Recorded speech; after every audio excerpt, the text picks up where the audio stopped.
As some of you may have noticed, I changed my name from Rainbow Sherps to Brunky. One of the main reasons being for this change was some interesting search results if a space was put between my name that I honestly didn't want to expose any of my audience to or have connected to my name since I do not partake in those activities. Some other smaller reasons for the name change, which might shock some of you, is that Rainbow Sherbet, the ice cream that I based my whole character on, like the pink highlights and such, yeah, I don't even like it. I actually have a huge sugar intolerance, which makes me want to dookie my pants if I eat things like that.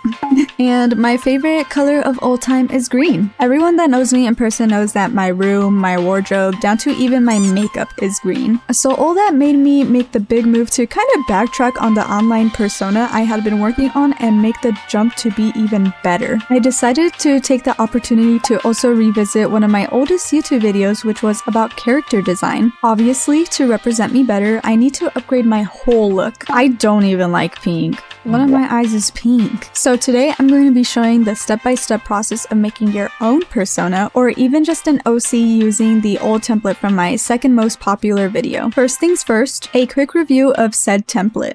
I think there's a lot that's going on that can be excluded. For instance, if you already have an established style reference can be removed. If you're a beginner artist, then it can stay, but there's a lot more places where you can mention a style or a show you want to reference. Another thing you can skip out on is the color palette. I think instead basing a color palette off a mood board is way better since they could accidentally conflict with one another. Also, experimenting while you're designing is part of the fun. You might feel you want a specific color in the OC in the beginning and then later find that another color suits the character way better. It just helps not making things too overcomplicated early on. Last thing before we get started is to get rid of body language. It ties in together with their strongest emotions, which should be executed in that body language pretty well. Besides the things I already mentioned, a couple others were excluded after the fact for the same reasons mentioned earlier. I already have an established style, and this is going to be a persona, so things like human reference are going to be a no-brainer. Feel free to screenshot or go to the link in the bio of this video for the original template. If not, you can try to decipher the updated list in the corner with my paracetamol handwriting. You think my handwriting would be better as an artist? In the first video that I made on character design, there was a lot of good techniques, but a lot of bad ones as well. I made the mistake of cramming way too many colors onto the color palette, thinking my process for picking blush and sclera color would never change. Obviously,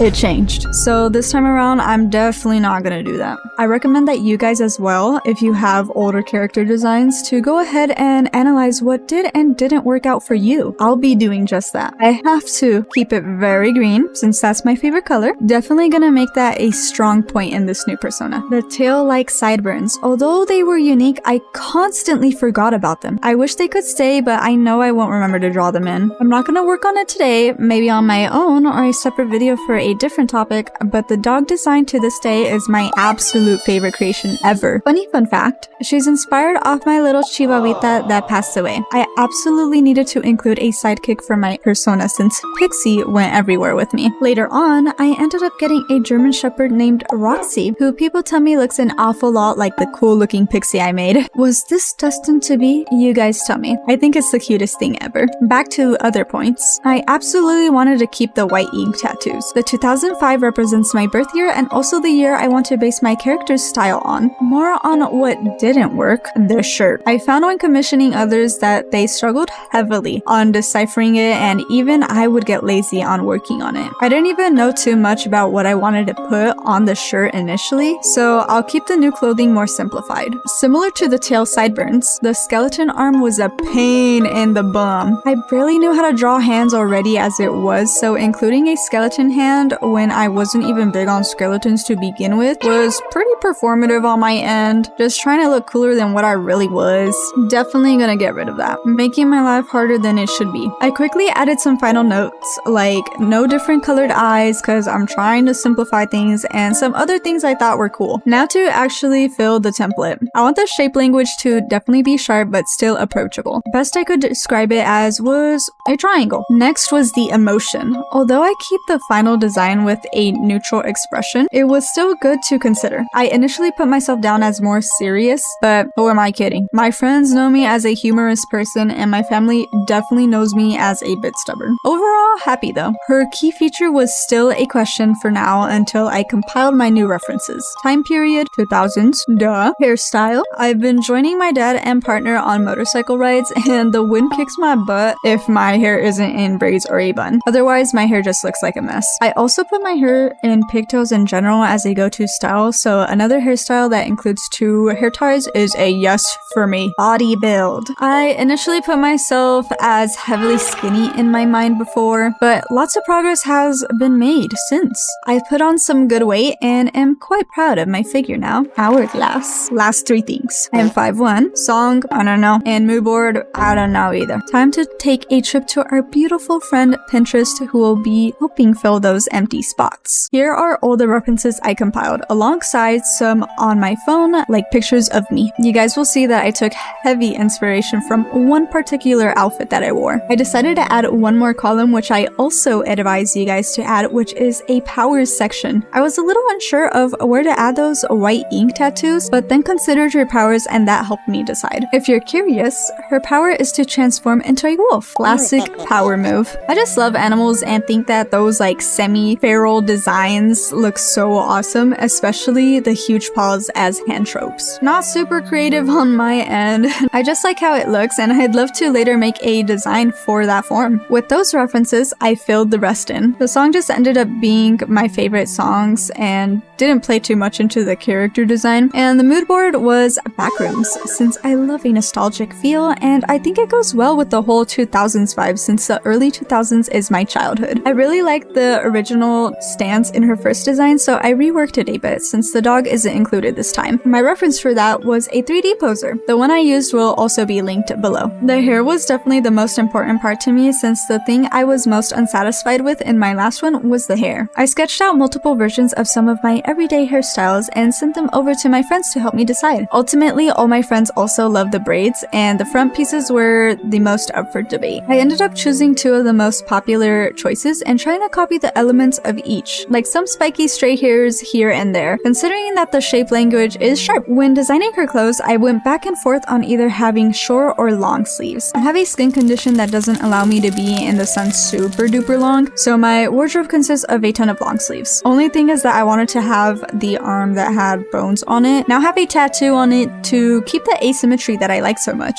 So I settled for a short sleeve. Same sort of decision making for the bottom half. I removed the skirt since I'm not a huge fan of them in person since I'm always like scared of like bending down. I really liked these long socks in an outfit I wore recently, so I just had to include them. They also help to include some of that sun allerginess since my legs get affected the most in appearance if I'm out too long. So long socks help me still wear shorts instead of pants. I did keep one down though so I could show the white ink tattoo. Realistically too, one sock is always sliding down and I thought it was a relatable touch. Some final, more personal design choices for anyone who stumbled across me was including a party goer on my shirt and the async logo as a necklace since I love the backrooms. The backrooms is something I've always wanted to include in my videos as either a backdrop or maybe one day finding a way to make a drawing about it. It's both frustrating and awesome at the same time to have it as an inspiration when the point of the backrooms is that eerie nostalgia and placing a character in it ruins that feeling a bit. Having these small indicators that I like the backroom gives me a peace of mind with that. On to the color choices. Again, I needed tons of greens and tons of brown. I love a good naturey feel and I feel those colors are also inviting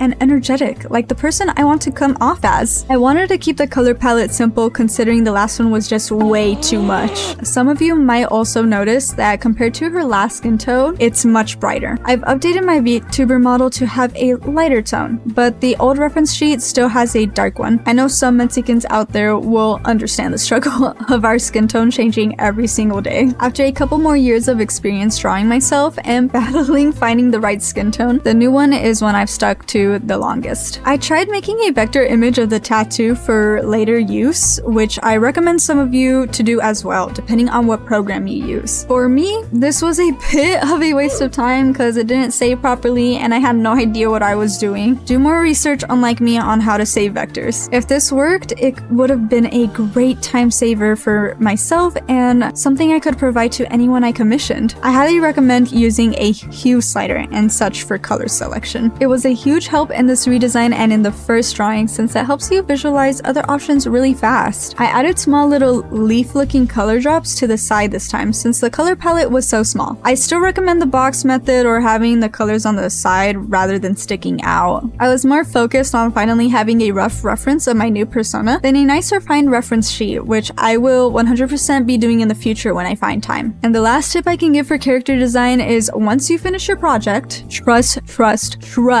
that it only takes a couple of minutes to just duplicate and flip that final project to make a quick back reference for that character. Even though it wasn't a fully refined character sheet, those couple of minutes added made it look a lot more presentable. And if you guys are also designing on a whim, just do it.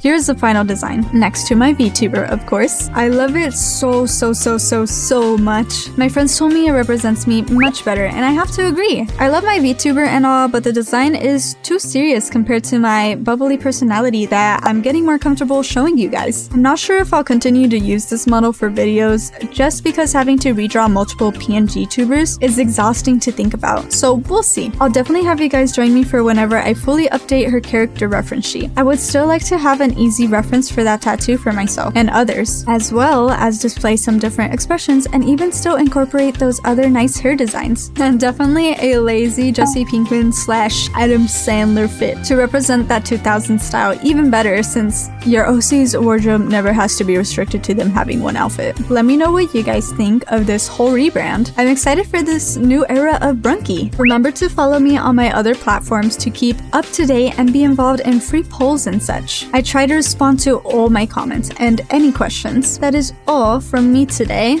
Bye bye my brunks. A coin term from viewers in a recent live I did. I hope everyone else agrees with that. I was thinking of calling you guys monkeys because brunky monkey, but I don't know.